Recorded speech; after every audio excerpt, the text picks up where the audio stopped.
Good morning student.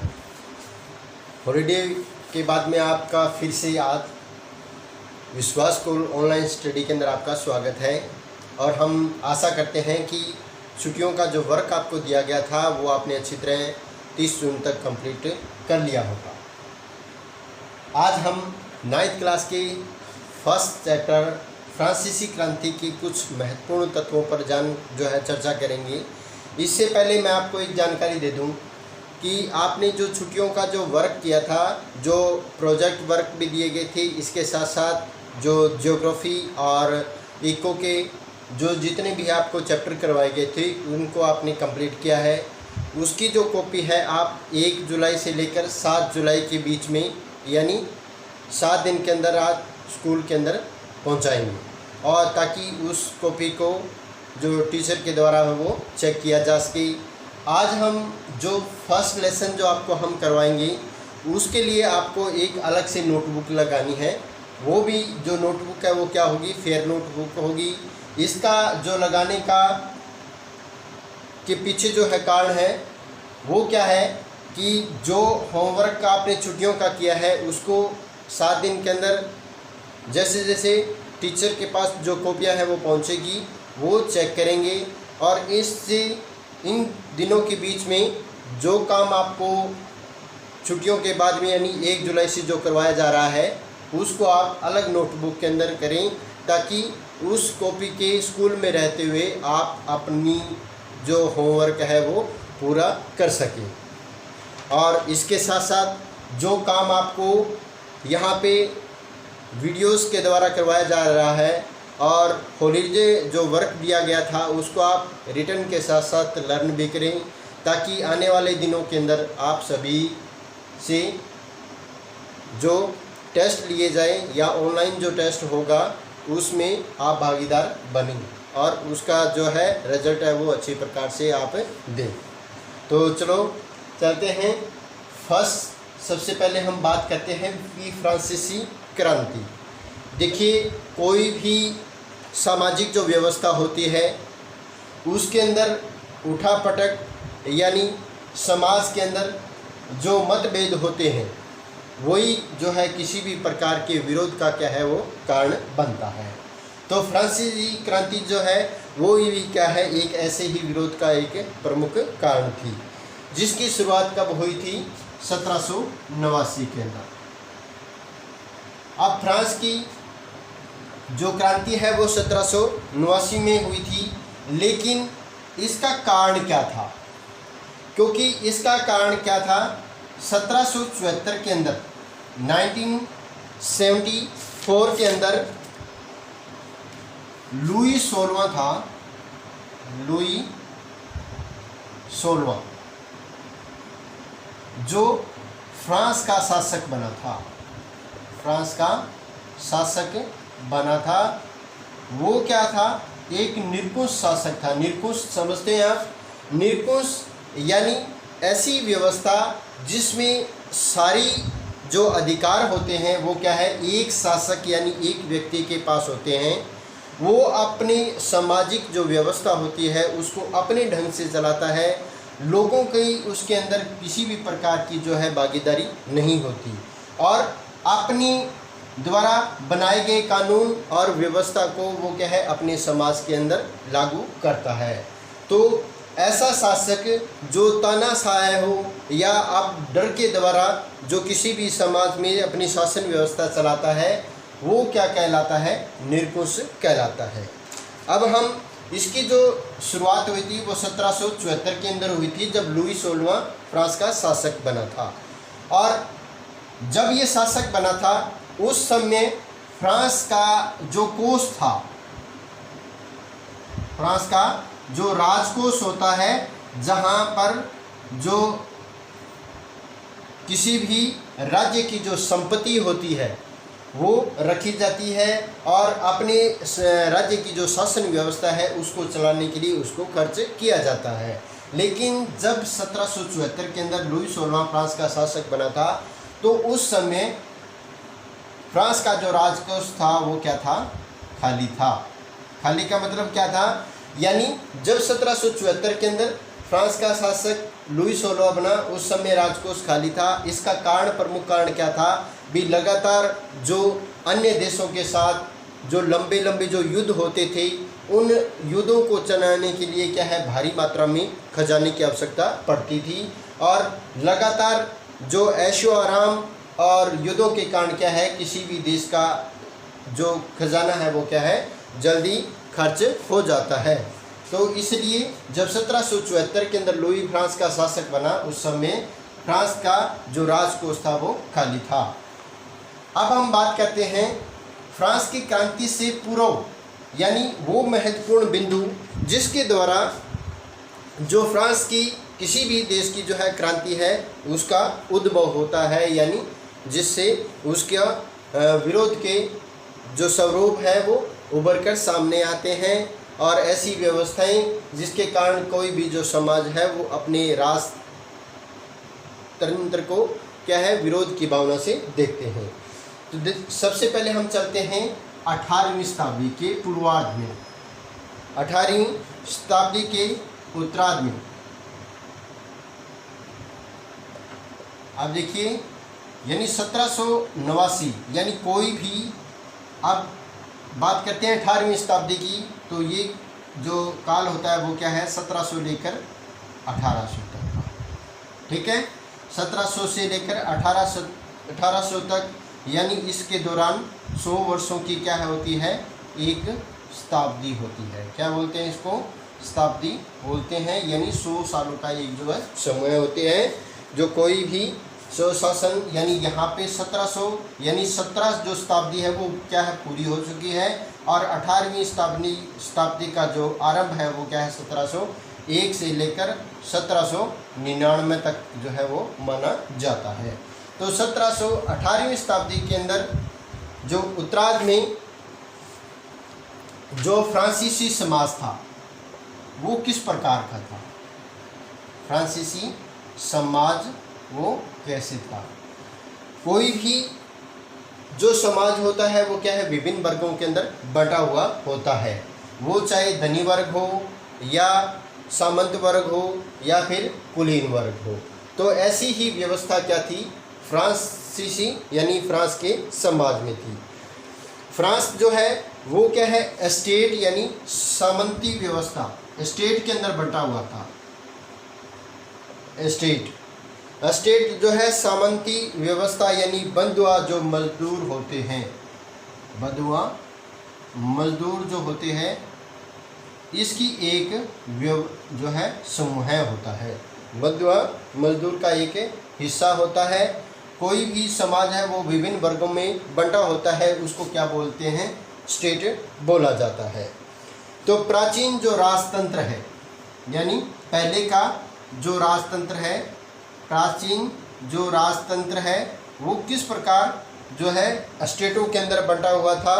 इसका जो आमतौर पर प्राचीन राजतंत्र का जो प्रयोग है वो कब किया जाता था, 1789 से पहले, यानी 1789 से पहले का जो समाज था, पहले का जो समाज था उसके लिए किसका प्रयोग किया जाता है, प्राचीन राजतंत्र, यानी पूर्व का राजतंत्र, यानी 1789 की क्रांति से पहले की सामाजिक व्यवस्था या राजनीतिक जो व्यवस्था थी उसको प्राचीन राजतंत्र के नाम से जाना जाता है। अब हम बात करते हैं कि जो फ्रांस का समाज था वो 18वीं शताब्दी के उत्तरार्ध के अंदर किन स्टेटों के अंदर बंटा हुआ था। तो वो थे प्रथम स्टेट,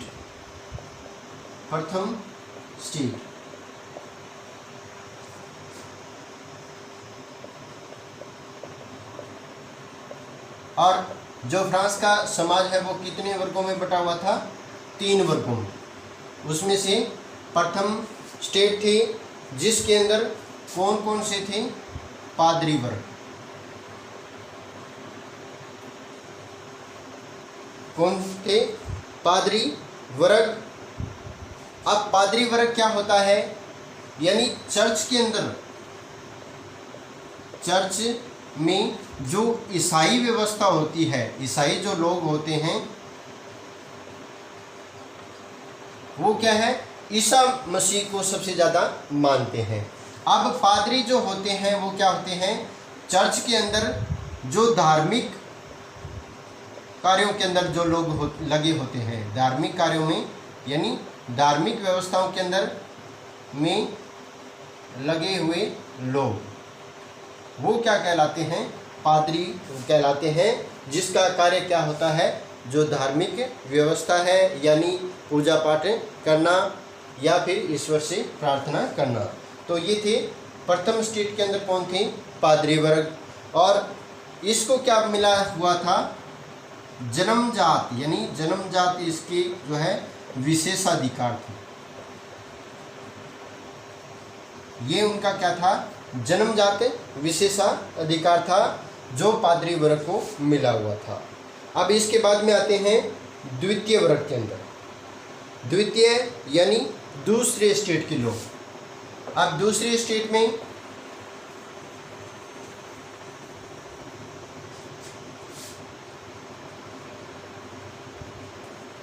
द्वितीय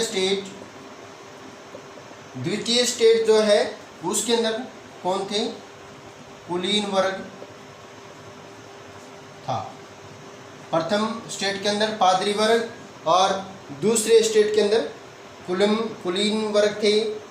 अब कुलीन वर्गों में भी क्या है, विभिन्न जो व्यक्ति थे, जो सामंत लोग होते थे, वो क्या है कुलीन वर्गों के अंदर आते थे।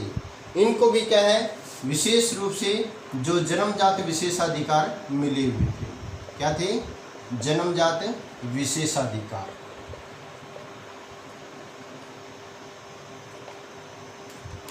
और इसके साथ साथ जो इनकी क्या है, सामंती व्यवस्था, सामंती व्यवस्था, ये भी क्या है, इसके अधिकार क्षेत्र में आती थी।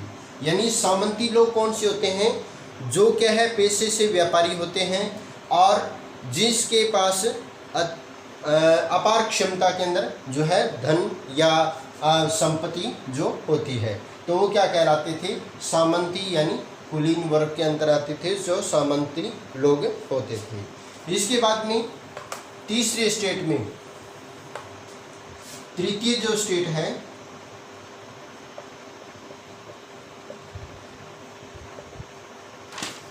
तृतीय स्टेट के अंदर सबसे पहले हम बात करते हैं जो है बड़े व्यापारी थे, बड़े व्यापारी। इसके बाद में सौदागर, दरबारी और वकील। सौदागर यानी किसी भी प्रकार के जो साजो सामान जो होते हैं या व्यापार के जो सौदागर होते थे, माल को खरीदना और बेचना उनका पेशा था या व्यवसाय था। इसके बाद साथ साथ जो दरबारी लोग होते हैं, जो किसी भी राज्य की सुरक्षा व्यवस्था के अंदर लगे होते हैं। इसके साथ साथ वकील, वो भी क्या है, तृतीय स्टेट के अंदर आते हैं। इसके अलावा किसान और शिल्पकार, किसान और शिल्पकार जो लोग थे वो भी क्या है, तृतीय स्टेट में आती थी। अब इनके अलावा जो तीसरे स्टेट के अंदर थे वो क्या होते थे, छोटे जो किसान थे या मजदूर लोग थे, मजदूर वर्ग था। छोटे किसान भूमिहीन श्रमिक, यानी जिनके पास अपनी कोई भूमि नहीं थी, भूमिहीन जो श्रमिक थे वो भी क्या है, तृतीय स्टेट में आते थे। और इसके साथ साथ जो नौकर यानी जो मजदूर लोग थे वो भी क्या है, तृतीय स्टेट के अंदर आते थे। अब हम प्रथम, द्वितीय और तृतीय स्टेट के बारे में हमने यहाँ पे चर्चा की। और इन स्टेटों के अंदर जो फ्रांस में सामाजिक जो व्यवस्था थी उसके अंदर 10% जो समाज था वो किस में था, प्रथम और द्वितीय, प्रथम और द्वितीय। 10% जो समाज का हिस्सा था यानी राज्य का 10% हिस्सा है वो प्रथम और द्वितीय स्टेट के अंदर बंटा हुआ था। जबकि 90% जो हिस्सा है, यानी 90 फ्रांस की जनसंख्या का 90% जो हिस्सा है वो किस में आता है? तृतीय स्टेट के अंदर। तृतीय स्टेट यानी तीसरे वर्ग के अंदर जो है 90% जो है समाज का हिस्सा था। अब जो 10% हिस्सा जो प्रथम और द्वितीय जो स्टेट थी, जिसके अंदर पादरी वर्ग और कुलीन वर्ग, ये दो समाज के, ये दो व्यवस्थाओं से जो लोग थे, इनको क्या था? विशेष रूप से अधिकार मिले हुए थे, जो किसी भी राज्य के बड़े लोगों को मिलते हैं, या फिर क्या वंश आधारित अधिकार जो होते हैं। वंश आधारित अधिकार का मतलब क्या होता है? भी किसी भी शासन व्यवस्था के अंदर कोई भी व्यक्ति जो है वो जिस पद पे बना हुआ है, उसका परिवार का सदस्य उसके बाद में उस व्यवस्था पर बना रहे या उस पद को प्राप्त करे, तो ये होते हैं जन्मजातीय या वंश आधारित जो है विशेषाधिकार। अब तृतीय स्टेट का जो क्षेत्र था या तृतीय वर्ग के अंदर जो लोग थे, फ्रांस के समाज का सबसे ज़्यादा जो करों का जो कर का जो भार था, यानी कर भार था, वो किस पर पड़ता था? तृतीय स्टेट के लोगों पर पड़ता था, जिसमें सामान्य वर्ग व्यक्ति जो सरकारी जो अधिकारी होते थे उस पर क्या है इसका जो है भार पड़ता था।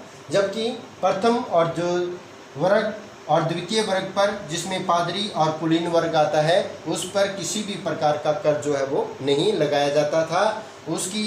उन पर जो किसी भी राजवंश का जो शासक था, उसकी जो दया दृष्टि है वो उन लोगों पर रहती थी। अब क्या था? किसानों को लाइस को अपनी सेवाएं देनी पड़ती थी। लार्डस क्या होते हैं? लार्डस, देखिए जो लार्डस यानी जो सरकार के जो विशेषाधिकार जो इनको मिले होते हैं, उसको अपनी क्या है सेवाएं प्रदान करनी पड़ती थी, या जो सामंती लोग होते थे उसकी खेतों के अंदर काम करना, उनके खेतों पर काम करना कौन करता था? जो छोटे या मजदूर लोग थे, उसके खेतों में काम करते थे। इसके साथ साथ घरों में भी क्या है उसको उनका काम करना पड़ता था। सेना और भवन के निर्माण, सेना व भवन निर्माण में भी क्या है इनका जो है काम होता था।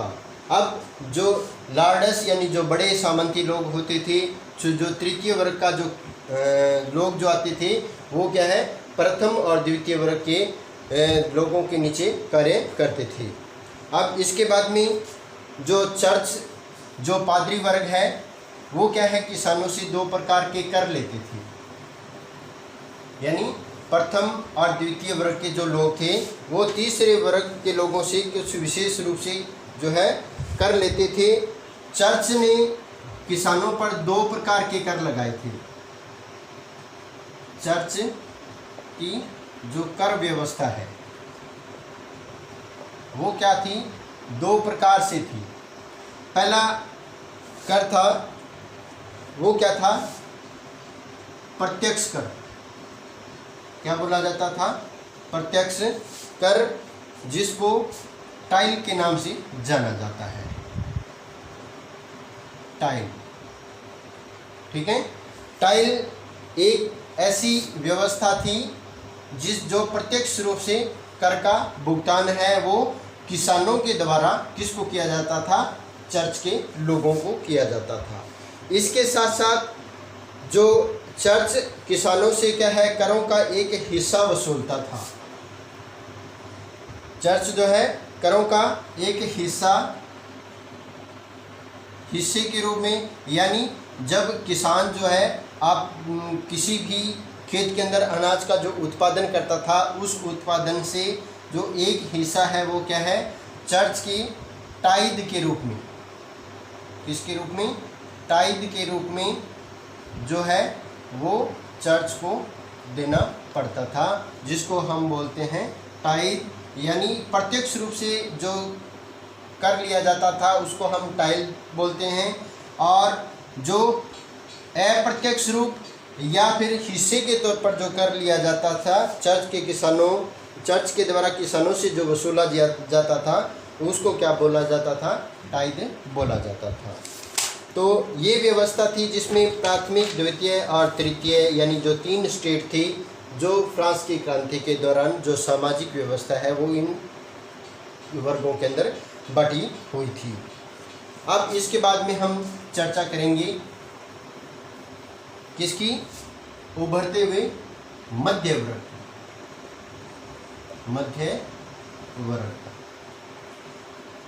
जो मध्य वर्ग की जानकारी है वो हम नेक्स्ट वीडियो के अंदर आपको देंगे। Thank you very much.